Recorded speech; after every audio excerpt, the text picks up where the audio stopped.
అధ్యక్ష, అట్లాగే రైతాంగ సమస్యలపైన అఖిల భారత రైతుల సంఘం ఏఐకేఎంఎస్ ఇచ్చినటువంటి ఒక పిలుపులో భాగంగా ఈ ర్యాలీకి హాజరైనటువంటి రైతాంగానికి అందరికీ ముందుగా పేరు పేరున విప్లవ ధన్యవాదాలు తెలియజేస్తున్నాం.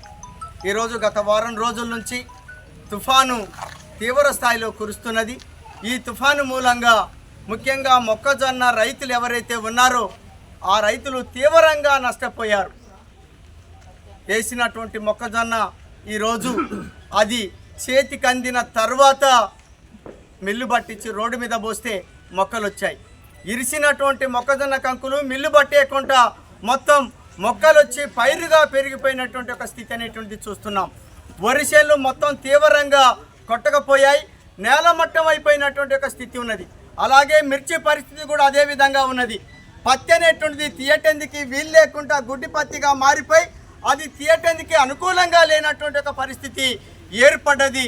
దీనితోటి తీవ్రంగా లక్షలాది కోట్లాది రూపాయల నష్టాన్ని రైతాంగం ఇవాళ కోల్పోయినటువంటి ఒక పరిస్థితి అనేటువంటి దాన్ని మనం చూస్తున్నాం. ఇంతటి తీవ్రమైనటువంటి ఒక ఇబ్బందుల్ని రైతాంగం ఎదుర్కొంటుంటే ఈ కేంద్ర ప్రభుత్వం కానీ రాష్ట్ర ప్రభుత్వం కానీ ఈ సమస్యని పరిశీలించడం లేదు. కనీసం రైతాంగం దగ్గరకు వచ్చి ఓదార్చేటువంటి ఒక పరిస్థితి కూడా లేనటువంటి ఒక స్థితిని ఎదుర్కొంటున్నాం.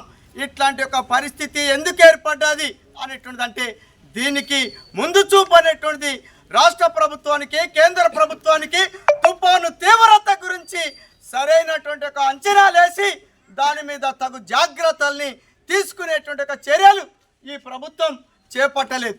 దీంతో రైతాంగం తీవ్రంగా నష్టపోయారు.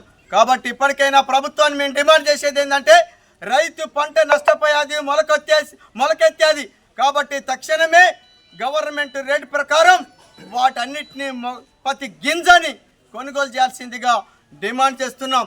అట్లాంటి లేని పరిస్థితి ఈరోజు రాష్ట్ర ప్రభుత్వం కేంద్ర ప్రభుత్వం అనుసరిస్తున్నటువంటి ఒక వైఖరిని బట్టి కనపడుతున్నది. కాబట్టి దీన్ని వ్యతిరేకిస్తూ ఈరోజు మేము ఈ నిరసన కార్యక్రమం చేపట్టాం. కొమరారం సెంటర్లో, ముకుందపురం సెంటర్లో, ఇల్లెందు కేంద్రంలో సిసిఐ కేంద్రాన్ని ఇప్పటి వరకు ఎందుకు ఈ ప్రభుత్వం చేపట్టలేదు, ఎందుకు కొనుగోలు చేపట్టేటువంటి ఒక చర్యల్ని చేపట్టలేదు? ఇక్కడ ఈ నియోజకవర్గానికి పద్మ పౌరుడైనటువంటి ఎమ్మెల్యే గారు ఏం చేస్తున్నాడు? కాంగ్రెస్ ప్రభుత్వం ఎక్కడ గట్టి పీకుతున్నది? రైతాంగం గురించి ఎందుకు హామీలు ఇచ్చారు? ఇట్లాంటి హామీలు ఎందుకు ఈరోజు ప్రభుత్వం అమలు చేయటం లేదు? అట్లాగే ఎమ్మెల్యే గారు ఎందుకు ఈ రైతాంగ సమస్య గురించి ఆలోచించడం లేదు?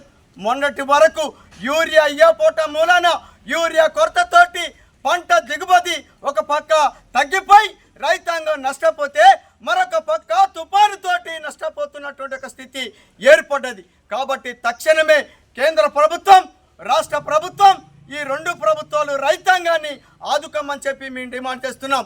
ఆదుకోకుండా ఇట్లా రైతు వ్యతిరేకమైనటువంటి వైఖరిని చేపడితే మాత్రం ఈ ప్రభుత్వాన్ని పాలకుల మీద మాత్రం గుంటగడతాం, వైదొలుతాం.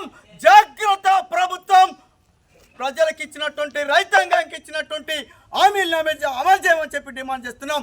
రైతుల్ని ఆదుకోమని చెప్పి కోరుతున్నాం. లేకుండా రైతుల ఎడల కత్తి గట్టి రైతులకి వ్యతిరేకంగా ఈ వైఖరిని అనుసరిస్తే మాత్రం రానున్న కాలంలో తగిన శాస్త్రి చేస్తాం, తగిన బుద్ధి చెప్తామని చెప్పి అఖిల భారత రైతు సంఘం నుంచి ఈ ప్రభుత్వాన్ని హెచ్చరిస్తున్నాం.